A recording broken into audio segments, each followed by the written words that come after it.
तो जो ये झगड़ा है बिटवीन द पैलेस्टाइन और इजराइल, इससे रिलेटेड जो हिस्ट्री है हम उसकी बात करेंगे, प्लस इसमें जो पॉलिटिक्स इन्वॉल्व है, जो अरब कंट्रीज की आपस की पॉलिटिक्स है, वो इस झगड़े की वो भी एक जड़ है।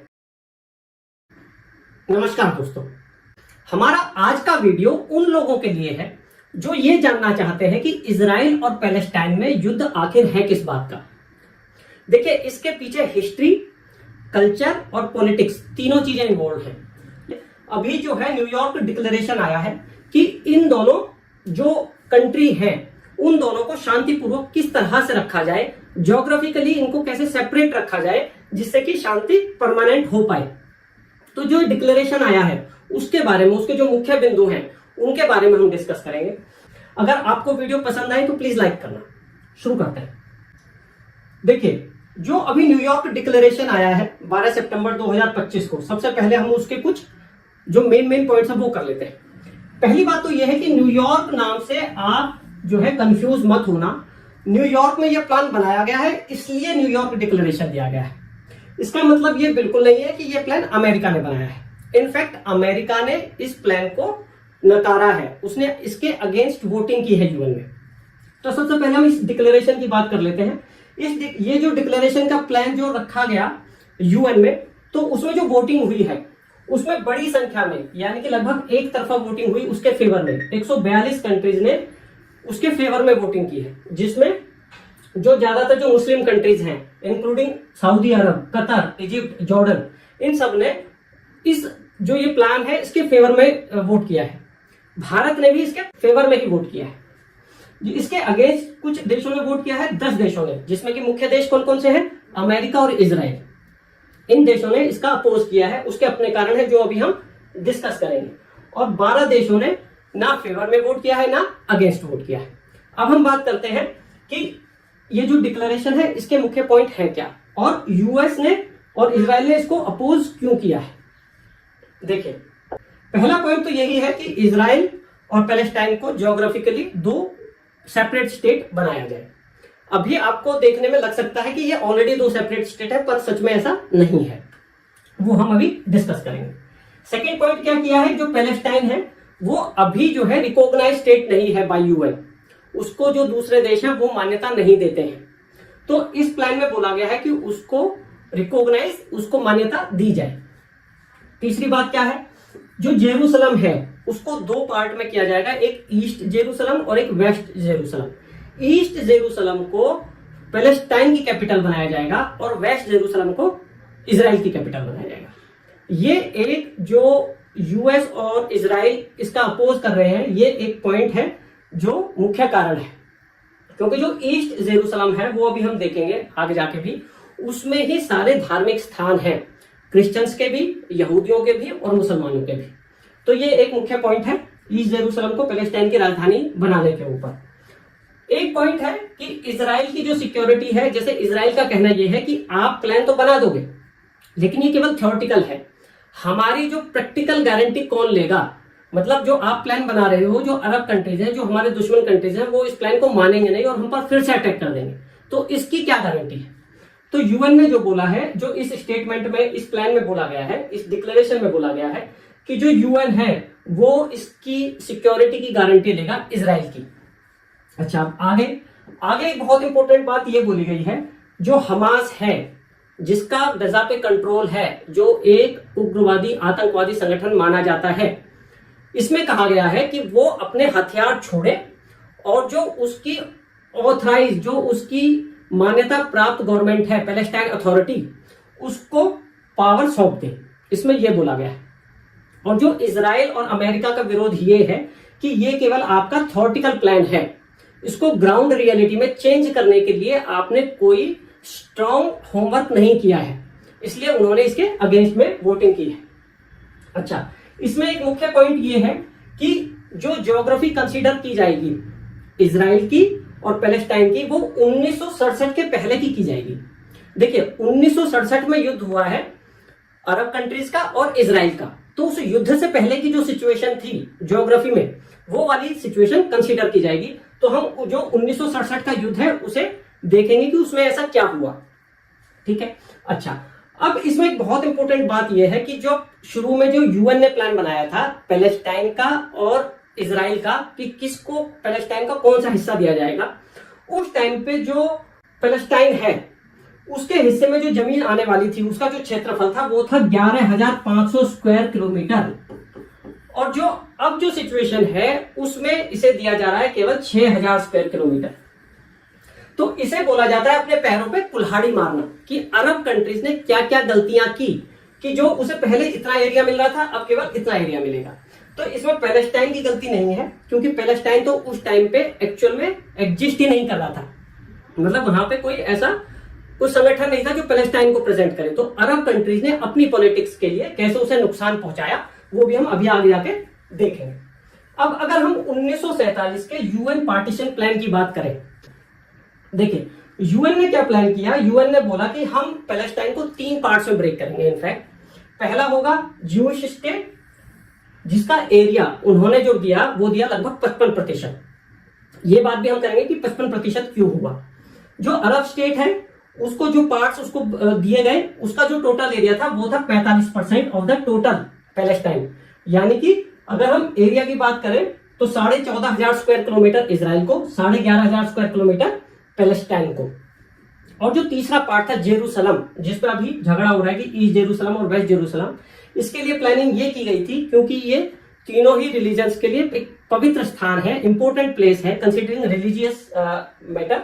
तो इसको हम ना तो अरब स्टेट्स को दिया जाएगा ना ही इजराइल को दिया जाएगा, ये यूएन के कंट्रोल में रहेगा। और ये कितना एरिया है 177 किलोमीटर। इस तरीके से यूएन ने पैलेस्टाइन को ब्रेक किया, 3 अलग अलग भागों में बांटा, एक न्यूट्रल जो अपने पास रखता, एक इजराइल को देता और एक पैलेस्टाइन को देता। अब देखिए हुआ क्या। जो पैलेस्टाइन है उसकी ज्योग्राफी देख लेते हैं जिससे हमें समझ में आए कि किसको क्या क्या हिस्सा दिया गया। देखिए ये आपका इजराइल है, ठीक है, आज का नहीं कहूंगा, 1947 का, ठीक है। भूमध्य सागर, इजिप्ट और इजराइल के बीच में स्ट्रिप है, इसे बोला जाता है गजा स्ट्रिप। अभी हम उसकी बात करेंगे, लेकिन पहले हम इजराइल की बात करते हैं कि इजराइल को क्या क्या मिला, फिर हम पैलेस्टाइन की बात करेंगे। इजराइल को देखिए, ये जो भूमध्य सागर का जो तटीय इलाका है ना, जो कॉर्नर जो किनारे पर है, ये वाला इलाका तेल अवीव से लेके हैफा तक, ये वाला जो पोर्शन है, ये वाला, ये जो व्हाइट पोर्शन है, ये इजराइल को दिया गया।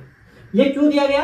क्योंकि ये यहां से ये लोग बिजनेस कर सके, क्योंकि ये जो इनका जो पोर्शन है वो उपजाऊ भूमि नहीं है, वो जो है फर्टाइल भूमि नहीं है। इस वजह से जो इसका एरिया है, जो समुद्र के पास का इलाका है, वो इनको दिया गया जिससे कि वो पोर्ट बना सके, बिजनेस कर सके, वो सरवाइव कर सके, ठीक है। ये एरिया दिया गया। और क्या दिया गया? एक ही नेगेव डेजर्ट दिया गया, ये पूरा रेगिस्तान है, ये वाला जो एरिया है, ये वाला हिस्सा दिया गया, ठीक है। और जो तीसरा एरिया दिया गया वो गैलीली, ये वाला एरिया दिया गया, ठीक है। आप देखोगे तो क्योंकि जो पॉपुलेशन है वो यहाँ पे, मतलब यहूदियों की जो पॉपुलेशन है वो यहाँ पे भी है, यहाँ पे भी है, यहाँ पे भी है, ऐसे अरबियों की जो पॉपुलेशन है वो यहाँ भी है, यहाँ भी है, यहाँ भी है। तो इस तरीके से इसका पार्टीशन किया गया है, जो अरब बहुल जो क्षेत्र है वो अरब के हिस्से में आ जाए और जो यहूदी बहुल क्षेत्र है वो इजराइल के क्षेत्र में आ जाए। इस तरीके से उसका पार्टीशन किया गया। तो जो ये वाला जो पोर्शन है, ये जो ब्लैक, ये वाला जो ग्रे टाइप पोर्शन है, ये वाला जो है, ये वाले जो एरिया है, ये वाले, ठीक है, ये वाले ये अरब कंट्रीज को दिए गए। और ये जो व्हाइट वाला जो पोर्शन है ये सारा इजराइल को दिया गया, इजराइल को दिया गया था 1947, ठीक है। अब ये सारा एरिया कवर किया गया, दिया गया, तो ये बैठ गया 55% ऑफ टोटल एरिया। उसके पीछे जो लॉजिक था वो क्या था? देखिए, ये जो देखने में तो ये व्हाइट वाला पोर्शन है ये ज्यादा लग रहा है इससे, लेकिन इसका जो बड़ा हिस्सा है लगभग 85% वो ये डेजर्ट एरिया है, ठीक है, जहां कुछ नहीं उगता। तो इस चीज को कंपनसेट करने के लिए उनको थोड़ा सा एरिया ज्यादा दिया गया। दूसरी बात और क्या हुई, जो क्योंकि पॉपुलेशन मिक्स्ड है, ठीक है, तो जो ये एरिया जो यहूदियों को दिया गया है, इसमें जो पॉपुलेशन है उसमें 5.5 लाख लोग यहूदी हैं और 4 लाख लोग अरबी भी हैं। यानी कि 40% से ज्यादा लोग वहां पे अरबी हैं या अरबी थे उस टाइम पे, ठीक है, और 60% के लगभग यहूदी थे।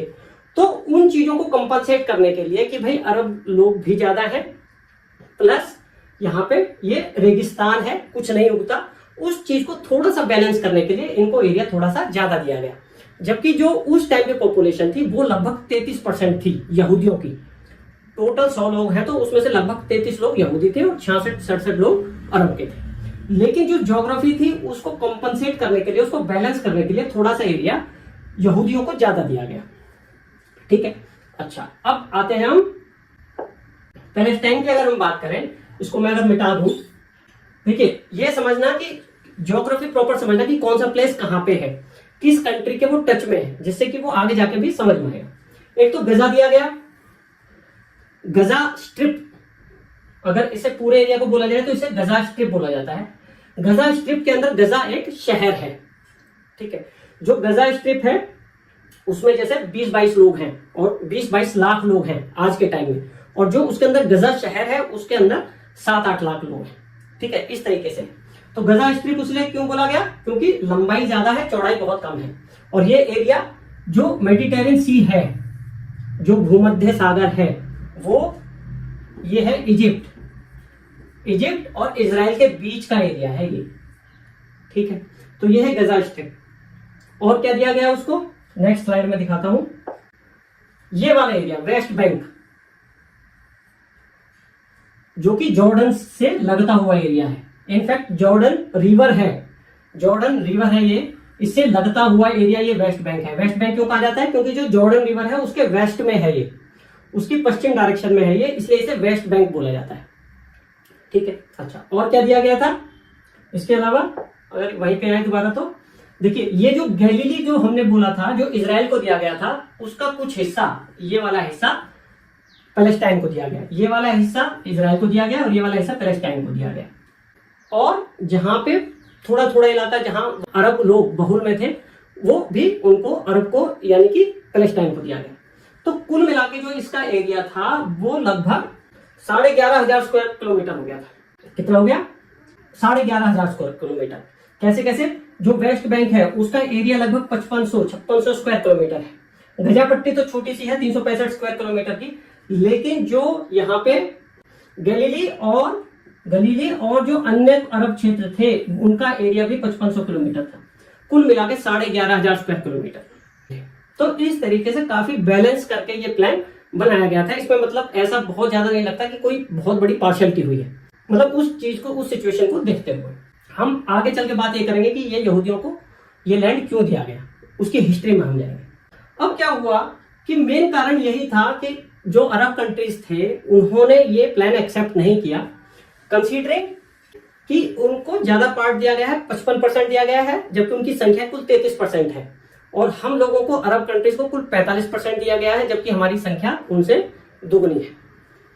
तो इजराइल ने तो वो प्लान एक्सेप्ट कर लिया 1947 के अंदर, और 1948 में उन्होंने अपनी आजादी को डिक्लेयर कर दिया। लेकिन अरब कंट्रीज को यह प्लान पसंद नहीं आया और उन्होंने इजराइल पर अटैक कर दिया। जब इजराइल पर अटैक कर दिया तो क्या हुआ, अब एक बार फिर उसी मैप पे जाते हैं जहां समझ में आएगा आपको। देखिए, ये जो गाजा है, यह है इजिप्ट के साथ में, तो इजिप्ट ने इस पे कंट्रोल कर लिया। कंट्री किस किस कंट्री ने अटैक किया, मेनली इजिप्ट। देखिए, जो ये घिरा हुआ है इजराइल, किस किस देश से घिरा हुआ है, इजिप्ट है, यहाँ पे जॉर्डन है, ये देखिए इजराइल और जॉर्डन के बीच में है ये, सॉरी इजिप्ट और जॉर्डन के बीच में है इजराइल। तो इन दोनों ने अटैक किया। यहां से सीरिया ने अटैक किया, यहां इराक था, इराक से ने भी अटैक किया। यानी कि बहुत सारे कंट्रीज, अरब कंट्रीज ने इस पे अटैक किया और क्या कहा कि हम यहूदियों को यहां नहीं रहने देंगे और ये हमारे दुश्मन है इस बात पे। तो हुआ क्या, जो इजिप्ट था उसने गजा स्ट्रिप पे कंट्रोल कर लिया, जो जॉर्डन था उसने यहीं की यहीं वेस्ट बैंक पे कंट्रोल कर लिया, और जो ईस्ट जेरूसलम था उस पे कंट्रोल कर लिया। कि अब थोड़ी सी पॉलिटिक्स की बात करते हैं, थोड़ा लॉजिक की बात करते हैं। जो ये एरिया है वेस्ट बैंक और गजा, ये तो मिलने ही वाले थे पैलेस्टाइन को, तो इन पे कंट्रोल करने की जरूरत क्या थी। ठीक है, तो ये एक बहुत बड़ा क्वेश्चन है, इसमें पॉलिटिक्स इन्वॉल्व है। देखिए, ये दो तो मिलने ही थे, साथ में इसने ईस्ट जेरूसलम पर जो कब्जा किया वहां पे पॉलिटिक्स इन्वॉल्व थी। एक्चुअली क्या हुआ, जो जॉर्डन है वो ये चाहता था कि इसको ग्रेटर जॉर्डन बना दिया जाए। एक तो वेस्ट बैंक उसमें इन्वॉल्व हो गया, लेकिन उससे भी बड़ी बात, जो ईस्ट जेरूसलम है उसमें सारे धार्मिक स्थान इन्वॉल्व हैं अरब कंट्रीज के, मुसलमानों के। तो वो उससे उसे एक तो इकोनॉमी उसकी बेटर होगी और उससे भी बड़ी बात उसके पास पॉलिटिकल पावर आएगी। देखिए, जहां जिस देश में भी जो मुख्य रिलीजियस प्लेस होंगे उस कंट्री की वैल्यू उतनी ज्यादा होती है।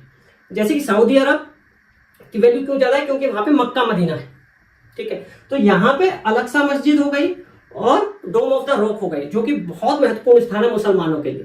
तो इसको कब्जे में कर लेना, यानी कि जॉर्डन की एक तरीके से राजनीतिक पावर बहुत ज्यादा हो जाना इस्लामिक वर्ल्ड में।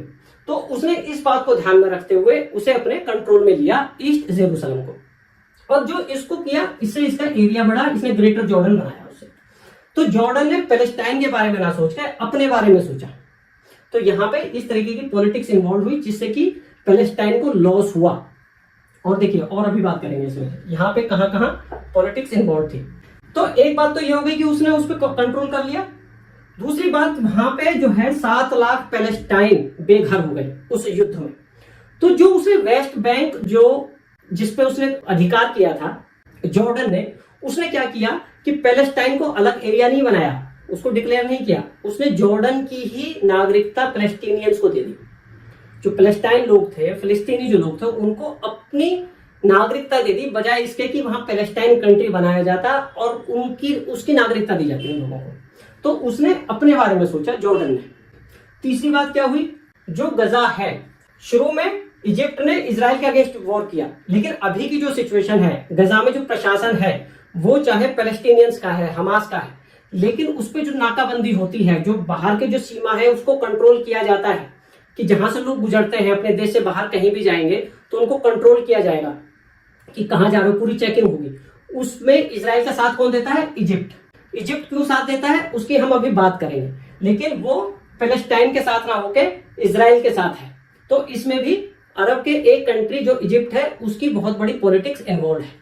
तो कहने का मतलब है कि जिसके अगेंस्ट युद्ध माना जा रहा है इजराइल के अगेंस्ट, वो युद्ध इजराइल के अगेंस्ट नहीं है, बल्कि आपस की खिचड़ी है, जिसकी वजह से पैलेस्टाइन को सफर करना पड़ रहा है। अब बात यह है कि वो जो इजिप्ट है वो क्यों नाकाबंदी करता है इजराइल के साथ गजा की, उसके कारण है। गजा पे जो नियंत्रण है, गजा में जो प्रशासन है वो है हमास का, ठीक है। हमास उग्रवादी संगठन है। हमास ब्रांच है मुस्लिम ब्रदरहुड की। मुस्लिम ब्रदरहुड एक बड़ा ऑर्गेनाइजेशन है, इस्लामिक संगठन है, जिसकी अपनी पॉलिटिकल पार्टी भी है। उसकी पॉलिटिकल पार्टी का नाम क्या है? Freedom and justice.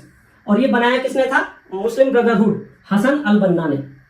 ये मिस्र का बंदा था, इजिप्ट का, और उसकी पॉलिटिकल पार्टी है freedom and justice. Freedom and justice ने 2011 में इजिप्ट में इलेक्शन जीता और 2013 में इजिप्ट ने उस पर बैन लगा दिया। मुस्लिम ब्रदरहुड है क्या? मुस्लिम ब्रदरहुड एक इस्लामिक संगठन है जिसकी विचारधारा बहुत क्लियर है। वो ये कहता है कि केवल इबादत, इस्लाम केवल इबादत के लिए न माना जाए, बल्कि हमारी जो रोजमर्रा की जिंदगी है, जो हमारा शासन है, हमारा कानून है, हमारा जो सामाजिक जीवन है, वो सब कुछ इस्लाम पे बेस होना चाहिए। हमारा पूरा जीवन शरिया के हिसाब से चलना चाहिए। तो जब इसने इलेक्शन जीता 2011 में, इसको 2013 के अंदर इजिप्ट में बैन कर दिया गया। और जो हमास है वो मुस्लिम ब्रदरहुड की ही शाखा है। तो हमास की वजह से इजिप्ट को यह डर है कि ये हमारे विरुद्ध विद्रोह ना हो जाए, यानी कि जो वहां से जो हथियार है, वहां की जो वैसी जो गतिविधियां हैं वो हमारे देश में ना जाए, जिससे कि हमारा तख्ता पलट हो जाए। इसलिए जो इजिप्ट है वो इजराइल के साथ मिलकर हमास की नहीं कहूंगा, गजा की नाकेबंदी करता है। यानी कि वो पैलेस्टीनियन लोगों के बेशक अगेंस्ट ना हो, लेकिन पॉलिटिकल कारण ऐसा है जिसकी वजह से वो गजा के विरुद्ध रहता है इस मामले में, ठीक है। तो इस तरीके से पॉलिटिक्स इन्वॉल्व है।